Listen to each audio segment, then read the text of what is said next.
A freak car accident left her crippled, but in an instant, a supernatural hand lifts her. But what happened to you shouldn't happen to anyone.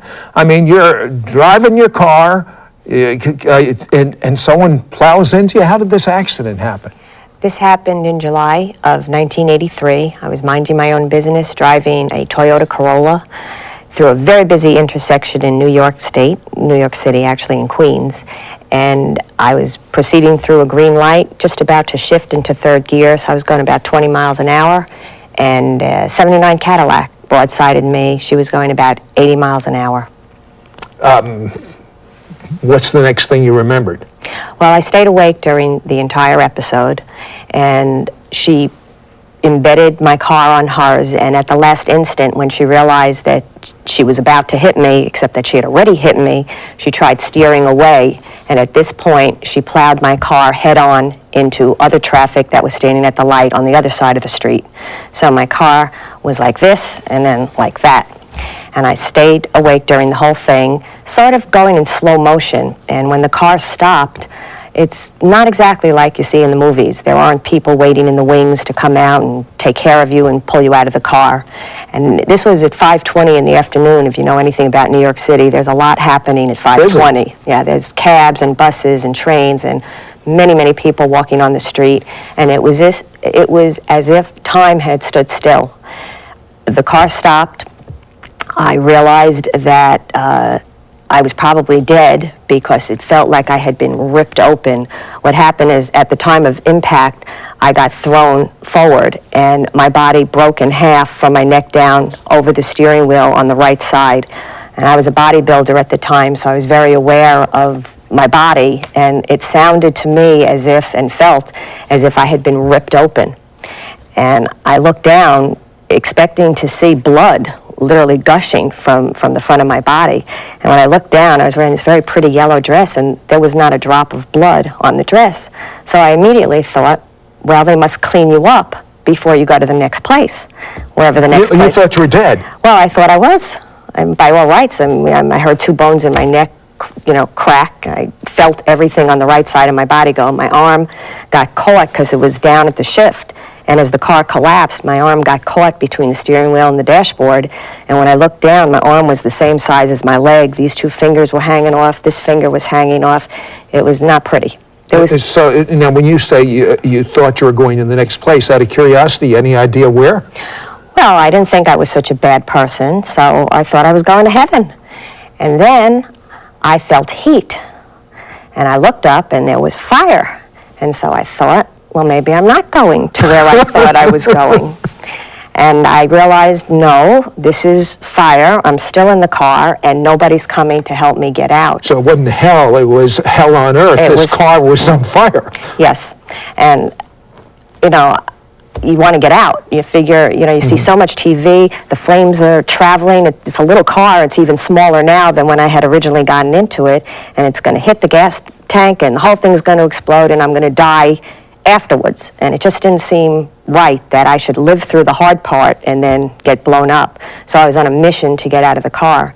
And being an athlete... Now, why were you on a mission? Why was it difficult to not just open the door and go out? Well, the left side of my car was now in the middle of my car with the Cadillac. Well, that would make it difficult. Right, so that was not even a possibility. So since I was already halfway to the right side, I figured the right side is the way I should go. So I went to move to the right, and of course with my clavicle split in half, it was kind of hard to maneuver, but I did get over there and couldn't get the door open. I did not realize that when the car had buckled, whatever parts of the car came in was keeping the doors from being opened on that side of the car. But I figured, no problem, I'll just jump over the back seat, I'll climb out another door. Broken clavicle and all. Well, I wasn't thinking that clearly, I just wanted to get out of the car. And of course, as soon as I went to turn to get over the seat, that was not going to happen. Now I realized I was trapped, and still cannot understand why nobody was coming towards me. And the car's on fire? Yeah, the whole front of the car is on fire. Well, adrenaline, that's a wonderful thing that happens in the body when you're under this kind of pressure. And all of a sudden, there was like a reverse waterfall. and I had energy. I felt like I could move a train. I actually remembered reading of stories of where cars had rolled backwards on the driveways and the mother came running out and lifted the car off her kids. I pushed the door and moved it about 4 inches, grabbed my body because it was just hanging, and I squeezed out, ran around to the other side, and I was married at the time to an attorney, and he was unconscious during the whole accident. Opened the door. I was able to pry the door open from the outside, and he, like I said, was unconscious, so I picked him up. He was also a bodybuilder, and I carried him away from the car, thinking any minute the car is going to blow up. I mean, in the natural, you should not have been able to do anything. No. All right, and okay, so you pull him away. Now what happens? Well, he came to and asked me if I would kindly go back and get his briefcase, because he was an attorney and he needed that, and I just figured, okay. So off I went back to the car, thinking I'll pick up my pocketbook. Couldn't grab that because it was on the back seat. Got his little briefcase and decided everything is starting to collapse in my body. The adrenaline was ebbing away, and I needed to lie down. I just felt that I needed to lie down, and there was a lot of glass. Glass was everywhere on the street, and still aware that not one person had come to my rescue. Everything had stopped. People were watching, but nobody was coming towards me. So I only can imagine that I must have been moving at super speed, because in my mind it was taking forever. But I took his briefcase and I went to the sidewalk and I fixed my hours, that I had the entire window from my side of the car in my back. So that took another 10 hours to pull all the glass out of my back.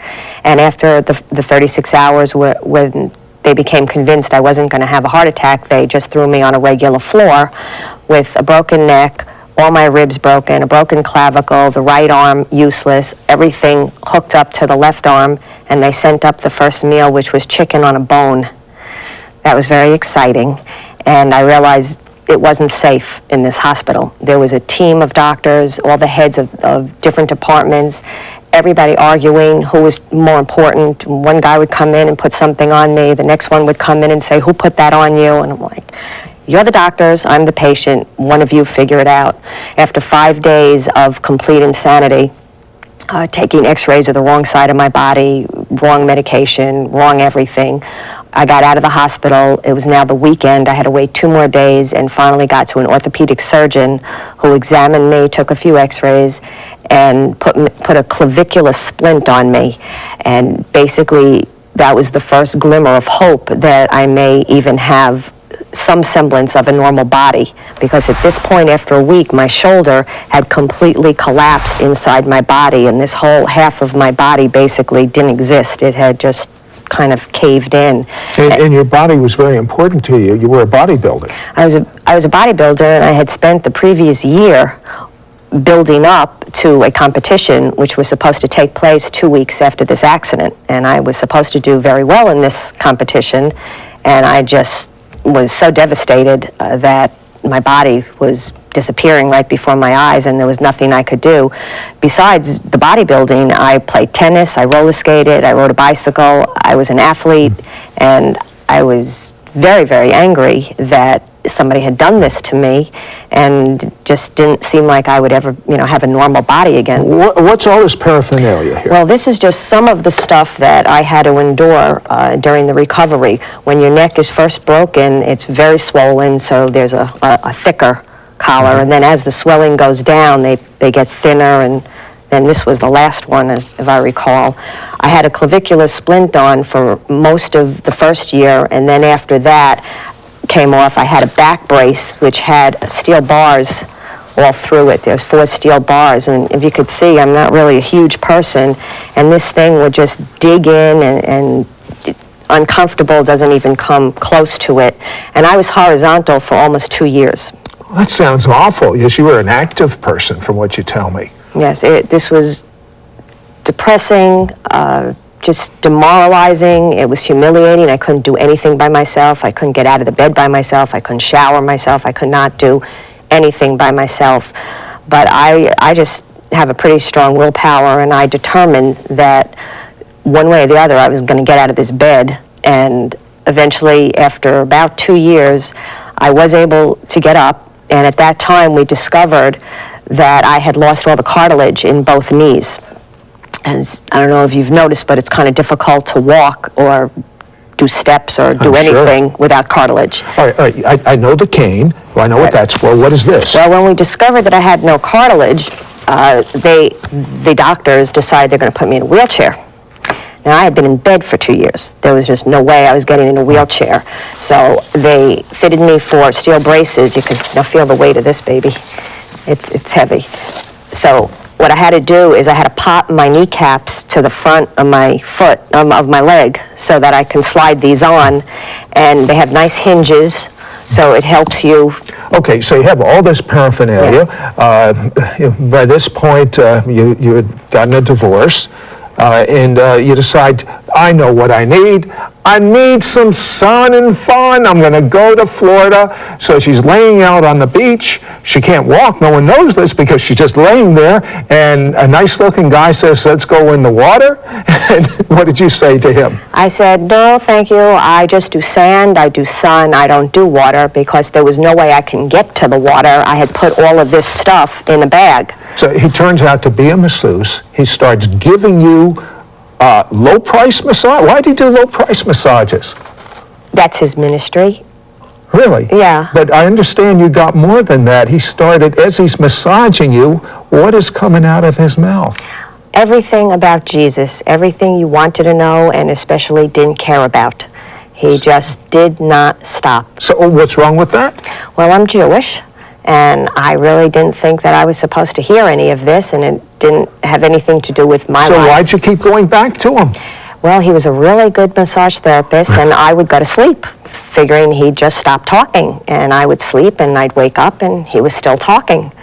So you're still pretty messed up. You go back to New York, and all of a sudden, something hits you in your house or apartment. What hit you? Well, what actually happened was I had just moved into an apartment and was bending down to pick up a box, and obviously when you're not in good shape to begin with, there's no real correct way to bend, and I picked up this box and I herniated a disc which imploded inwards, paralyzing my sciatic nerve. Just what you needed.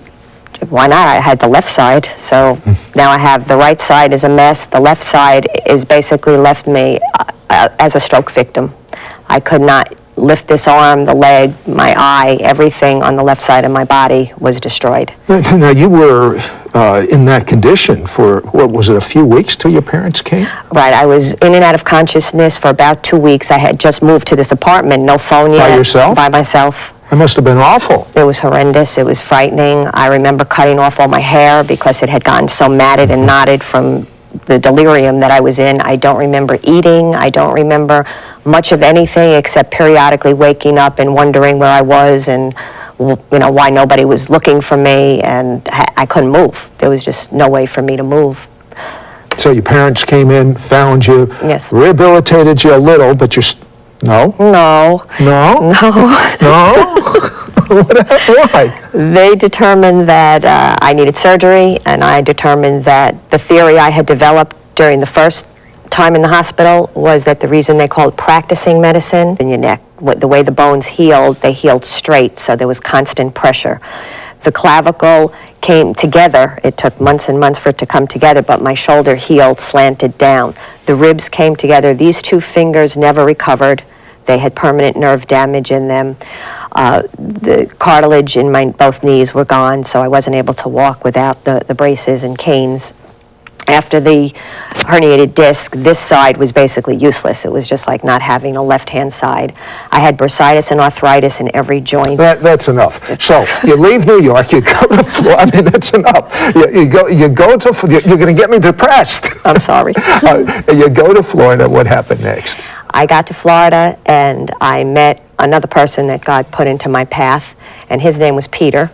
And he was a jeweler, and he convinced me that he had wonderful jewelry to show me, and the way to a girl's heart, is jewelry. And so I followed him back to his place, and he left me standing in the middle of this room, and I noticed that you could not see the color of the carpet because of the amount of stuff that was on the floor, and it was all Jesus stuff. It was posters and tapes and Bibles, and I was just a little upset, to say the least, because I thought he had tricked me, just like the other one 8 years before. He came out with the jewelry. I wasn't interested at this point. I just wanted out of, his presence.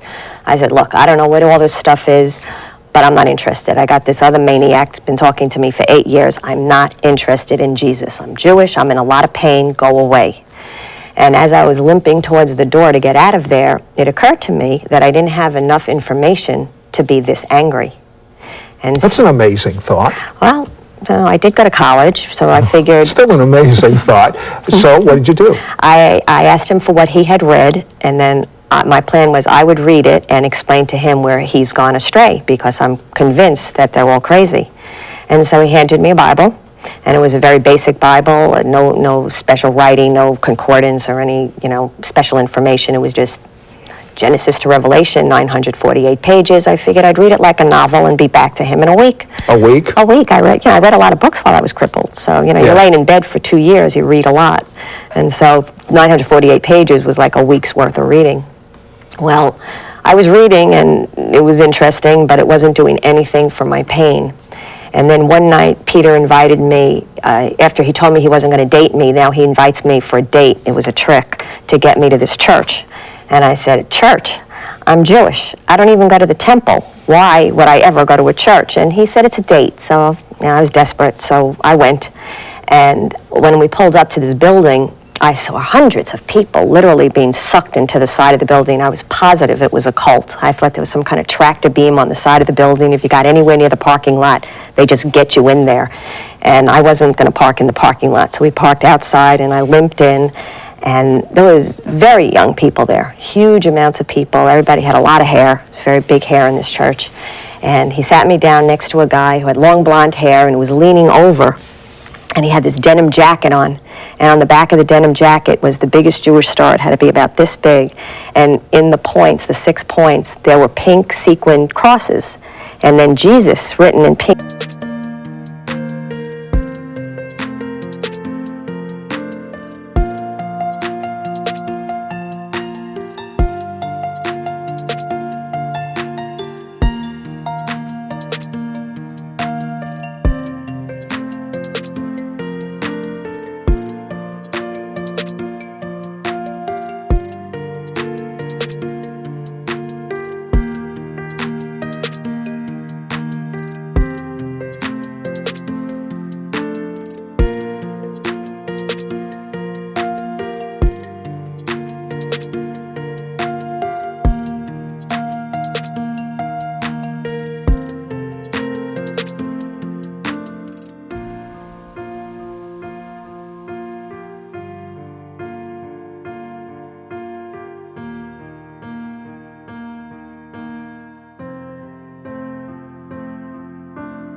Sequins right across the whole middle.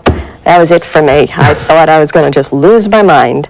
I wanted out, and I couldn't get up. It was like my body became like lead. I could not get myself off the seat. So I just started crying. Was it your physical infirmities that were doing it? No, I don't know what exactly it was. Something supernatural. Something was sitting on me.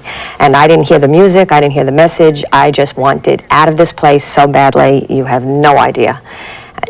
Finally, the whole thing ended. We leave, and I just tell Peter, do not ever take me to this place again. I just felt like I should not be in a place like that. And along this time, I am getting worse and worse and worse. I can no longer sleep. I can't sit. I can't lie down. I obviously can't walk. You wanted to even commit suicide? That was the plan.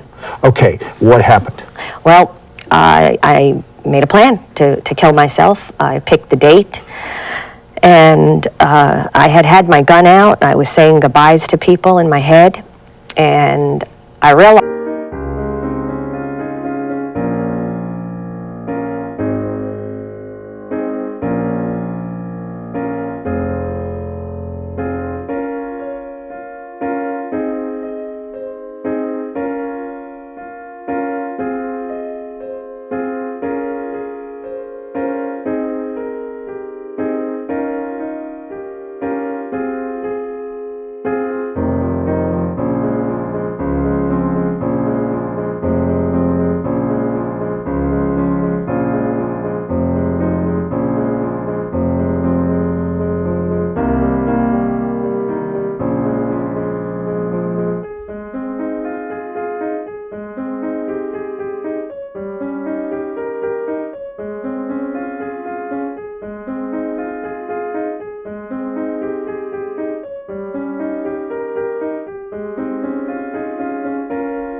realized with the way things were going in my life that I would shoot myself, but I'd probably miss, and I would still be here and in worse shape than I already was. And so I decided to pray. And I could not say the prayer that everybody was trying to get me to say, this prayer of salvation, because I just didn't believe all the words, and I figured if this Jesus is really God, he's going to know I'm lying, and this is not a good way to curry favor. I agree. So they did tell me that he was merciful, and so my prayer basically was that he would kill me. My actual words were, Jesus, Quickly, what happened? if you're really God, then you know what I'm going to do. You do it. I give my life to you. Do with it what you will. Amen. A hand took my shoulder, lifted me straight up off the floor, and this surge came through my body, and just everything came out. And I was standing up, and didn't know how I had gotten up, and I was testing my knees, jumping around the room,